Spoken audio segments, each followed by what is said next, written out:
Have you ever been walking through a city, looked up at a giant skyscraper, and just thought, how did that even start? What was the one tiny idea that led to all of this? Well, that's exactly the journey we're exploring today. We're going to break down that incredible transformation from a simple concept all the way to a corporate giant. So yeah, this is the big question, right? How does something you can't even touch, just an idea, turn into something so massive and so real? It's this amazing process of scaling a vision, scaling people, and of course, scaling capital. So let's dive into the key stages. You know, every single massive company you can think of started right here. Not with a fancy office or a ton of money, but with just a spark. A single idea in someone's head that they just couldn't let go of. It's usually a solution to a problem that they just can't ignore. Okay, so let's look at how that spark actually catches fire. This part is absolutely crucial. It's where an abstract thought starts to become a real, tangible thing. We're watching the move from a pure concept to the very first version of a business. This is that startup to scale-up transformation. Every great corporate story pretty much begins in a place like this. Seriously, think about it. A garage, a dorm room, a tiny little startup office. It's almost always just a few really passionate people, probably fueled by way too much coffee and a vision that they all share. But here's the thing. Don't let that small, cramped space fool you. The ambition in that room is absolutely enormous. The goal isn't just to have a nice little business. It's to completely shake up an industry, to build something that really lasts, to reach for that skyscraper. And this contrast right here is so important to get. That early garage phase, it's all about being flexible. You've got a small team, you can pivot on a dime, and you're probably bootstrapped, running on personal savings. But to really grow, you have to enter the office phase. And that means bringing in structure, processes, and the big one, looking for outside investment to really pour fuel on the fire. And it all begins with just one person, the founder. They're like the nucleus of it all. They're the single point that all the future growth is going to radiate from. Their idea, their drive, that's the initial fuel for everything. But then you hit the first really critical growth step. The founder just can't do it all alone, so they bring on a core team. Suddenly, the idea is shared, it's being developed, and it's being pushed forward by this small, super dedicated group. And then, if the company finds that magic formula, what people call product market fit, and customers start flocking to it, this happens. A sudden, massive explosion of scale.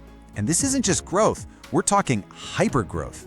Going from a team of 10 to 500 means literally everything has to change, from how you talk to each other to the entire company culture. Now, this kind of explosive growth is incredibly exciting, but man, is it challenging. Navigating this climb is exactly where a lot of promising companies stumble. It's this period that's just packed with huge opportunities, but also huge risks. During this intense phase, companies are basically juggling chainsaws. They have to do all of these things at once, secure huge amounts of funding, scale up their operations so the whole thing doesn't just break, hire hundreds of the right people, and fight off competitors who are now paying attention. It is a very, very high-wire act. So how on earth do you manage the financial chaos of hypergrowth? Well, leaders rely on what's called dynamic financial modeling, or animation. This isn't your average static spreadsheet. Think of it more like a live, breathing dashboard for the company's financial heartbeat. It tracks money coming in from investors, revenue coming in from customers, and how fast you're spending it all. This lets you make really fast, smart decisions when every single moment counts. The whole financial mindset does a complete 180 during this transition. A little startup is all about survival, right? Keeping its cash burn rate as low as possible. But a scale-up, which is now fueled by venture capital, actually has a high burn rate on purpose. It's a strategic choice, really. They're spending aggressively to grab as much of the market as they can and just outrun the competition. For those few companies that successfully navigate that crazy climb, they finally reach the summit. At this point, they're not the scrappy little underdog anymore. They are now an established leader in their market. Hey, remember this? Maybe a little bit cramped space where it all started, filled with way more dreams than actual resources? To this. The transformation is officially complete. The startup office has literally become large corporate buildings, a physical symbol of the company's success and its power in the market. The idea, it's really become a skyscraper. So what does it actually mean to reach the summit? Well, it means you're a public company, probably traded on the stock market. It means you've got operations all over the globe, a really complex hierarchy, and of course, a brand that everybody recognizes. At this stage, you don't just react to the market anymore. You actively influence it. Okay, so let's just pull back for a second and take a look at the big picture here, at the core principle that's been driving this entire incredible journey. You know, this old proverb just perfectly captures the whole thing. Every massive, powerful entity, whether it's in nature or in business, starts as something incredibly small, something with just a little bit of potential inside. And that's really the power of what we call a growth metaphor.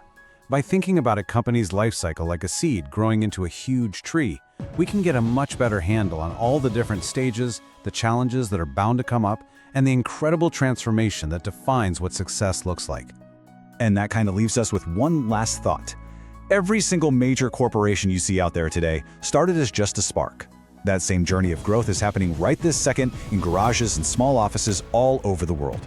So, the real question is, what's the next idea that's going to grow into a skyscraper? We've all seen it happen, a market crash. It's terrifying, right? Watching wealth just evaporate in real time. But what if all that fear, that collective panic, could actually be turned into something else? That's what we're digging into today, the alchemy of market panic. Basically, how one person's fear can become another person's fortune. I mean, you know exactly what I'm talking about. You've seen the images. It's almost a movie cliche at this point, burned into our minds. It's the universal sign for financial disaster.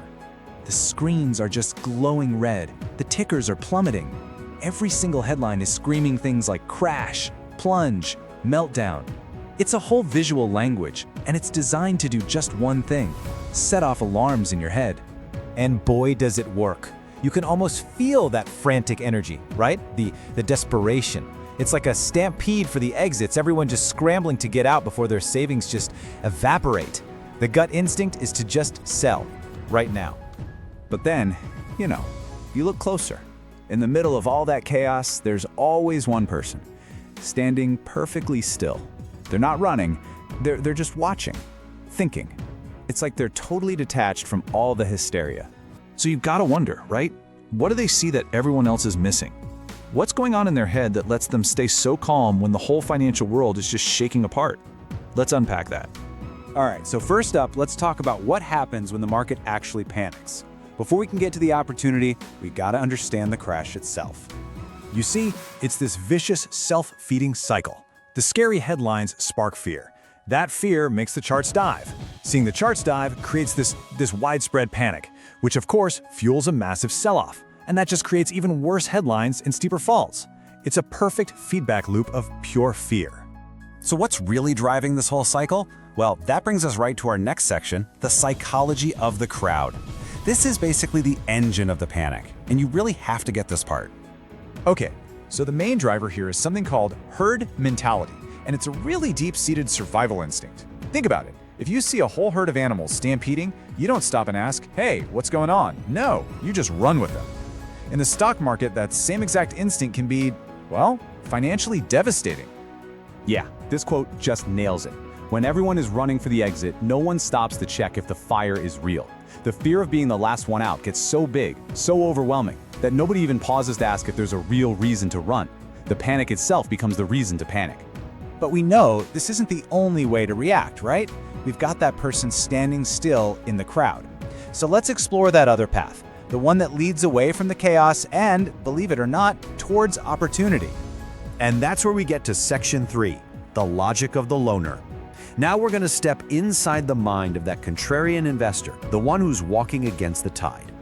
And the difference between these two mindsets is it's night and day. The crowd is running on pure emotion, right? That gut-wrenching fear of losing money. Their only goal is to make the immediate pain stop. But the contrarian, they're operating on pure logic. They're focused on the long-term fundamental value of what they're looking at. So while the crowd is panic selling low to escape the pain, the contrarian is calmly buying low to embrace the opportunity. And this right here is the absolute key. For the contrarian investor, the panic isn't the disaster, it's just a smokescreen.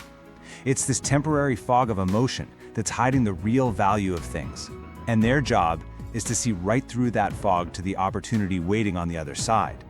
Okay, so this brings us to the alchemy itself. Section 4, how fear creates opportunity.